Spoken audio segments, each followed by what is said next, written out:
Ассалаумағалейкум туғандар, қандайсыздар? Назарыңыздарда қайрадан эле базары жоқ каналы бүгін 7 февраль 2023 жыл мен Бишкек шаарынын түштүк тарабы Ак Өргөдө жүрөм.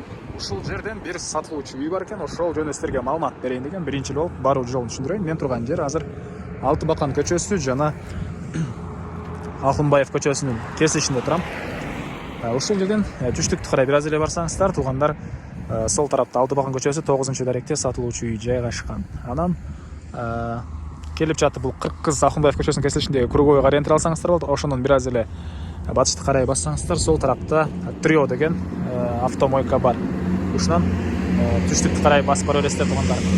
Анда эмесе мен сатылуучу үйгө карай жол алдым. Сиздер күн сайын Бишкек шаарынан Чүй областынан сатылуучу үйлөр көргүңүздөр келсе, подписаться баскычын басып коюңуздар. Мынакей тугандар, келүү жолун түшүндүргөнчө бүгүнкү чыгыштагы сатылуучу үйгө да жетип келип калдым. Бул Юстин көчө тарабы. Алты Бакан көчөсү 9-даректе жайгашкан. Эми андан ары кирип калган маалыматты берейин. Электр энергиясы бар, тугандар, көрүп турасыздар, природный газ бар. Көчө тараптан көрүп турасыздар дарбаза жана кирсеңиздер алды тарабында стяжка, бул жагында вес. Анан бул жакта толук түрдө кирпич менен бүтүрүлгөн үйүбүз. Бул жагда мансард жана ылдый тарабында деле жилой подвалдары бар. Азыр видеонун жүрүшүндө көргөзөм. Жалпысынан жеринин аянты 5 соток тугандар. Суу, свет, центральный канализация бар экен. Алды тарабына кенен 1-2-3 машина баткандай жер, төрүндө гараж, алды тарап поликарбонат болгон навес, центральный канализация, природный газ бар туганда, отопление, теплый пол жана паровое отопление. А бул жакта узун турасы 13-кө 13,5 14,5 болгон үй. Толук түрдө кирпич менен бүтүрүлгөн, сейсмопояс колонналар коюлуптур. Подвал менен биринчи этаждын ортосунда плиталар жана мансард менен биринчи этаждын ортосунда дагы плиталар тышталган. Стандарттуу түрдө сейсмопояс колонналары баары коюлган. Андан ары бир аз батыраак сүйлөйүн тугандар, кээде ошон үчүн айтылган маалыматты кайра кайталап коем. Көңүл бурбайсыздар. Анан үйүбүздүн бул чыгыш тарабы.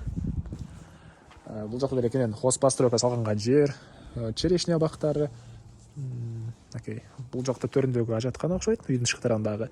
Жана ал жакка чейин тротуар коюлган, брусчатка менен, тапчан жана кондиционер деле үйдө бар экен тугандар. Эми андан ары үйдүн ички тарабына кирип калган маалыматты берейин. Бул жакта гараж тугандар. Үй ээси өзү кичине ушундай устачылык менен алектенет экен. Бул жакта чоң гараж, жеңил конструкция менен салынган.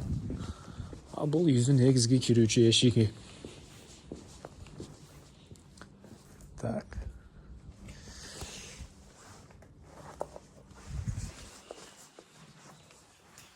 Тепкичтер, көрүп тургансыздар, темирден болгон эшик орнотулган.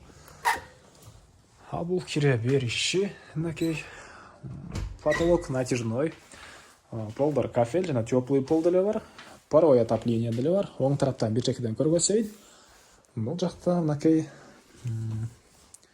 душ жана үйдүн ички тарабындагы ажаткана, дуалдары кафель, түштүк тараптан форточка, терезе орнотулган жана бул жакта кухня.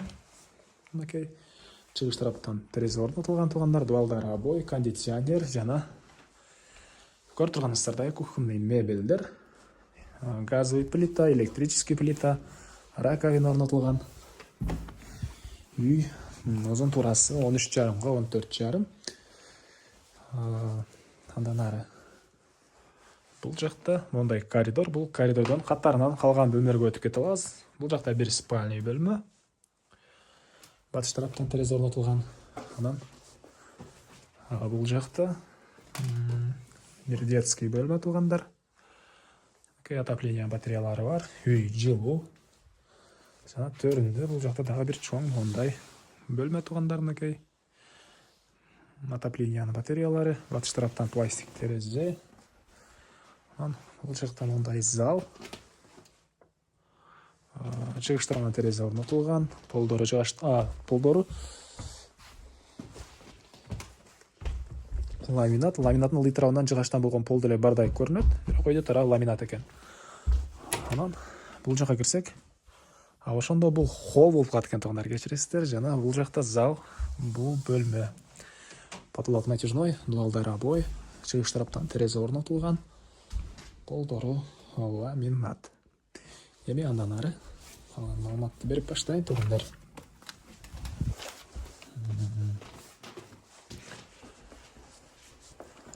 Бұл кире беріштен прихожкадан түзеліп өтсеңіздер. Бұл жақтан да подвалға түссеңіздер. Бұл жақтағы жилой подвал жашаса болады туғандар. Ары жағында дағы банка сақтаған подвалы деле бар. Мінекей, бұл подвалдан кире беріші. Негізден мол ортадағы дуалдарды туғандар бұзып салсаңыздар деле болады. Біреле кирпичтейт, бұзып егер швейный цех қатары қолдыным дегендер болса, мұны бұзып салсаңыздар деле болады. Анан түзетсек бір бөлме. Жана бұл жақта дағы бір бөлме жайғашқан. Үйесін айтуысыға қарағанда ошол швейный цех қатары қолдыным дегендер дуалдарды бұзып, чоң біреле бөлме қыласаңыздар болады екен. Жана ары жағында банка сақтаған дағы подвал бар. Азыр көргөсөм. Мен қарлет сатылуучу үйдүн короосундамын тугандар. Жерин аянты 5 соток, жана узун турасы 14,5га 13,5 тугандар. Биринчи этаж өзү 188 квадрат. Анан подвал плюс 100 канча квадрат, кыскасы айтканда 300 квадраттан көбүрөөк болгон үй жалпысынан. Плюс ал жакта мансард деле бар тугандар. Бул жакта толук бүт элек мондай подвал. Азыркы учурда мондай машиналар балону сактаган, ушундай склад катары колдонулат негизинен. Бул жакта эле толук бүтүрсөңүздөр болгудай. Бул жакта дагы чоң подвал. Отоплениянын котелу мынакей бул жерде жайгашкан. Электр энергиясы жана көмүр менен жылыткан котел менен үй жылыйт тугандар. Так, 300 квадрат метрден бул тен чоңураак болгон үй. Басы тугандар $97,000. Сүйлөшүү болот. Эсинин номерин мен экранга калтырам. Звонок кылып сүйлөшүп көрүңүздөр. Сүйлөшүү болот. Анан достор менен группалар менен сиздер бул видеону бөлүшсөңүздөр, мага үй ээсине чоң жардам берген болосуздар.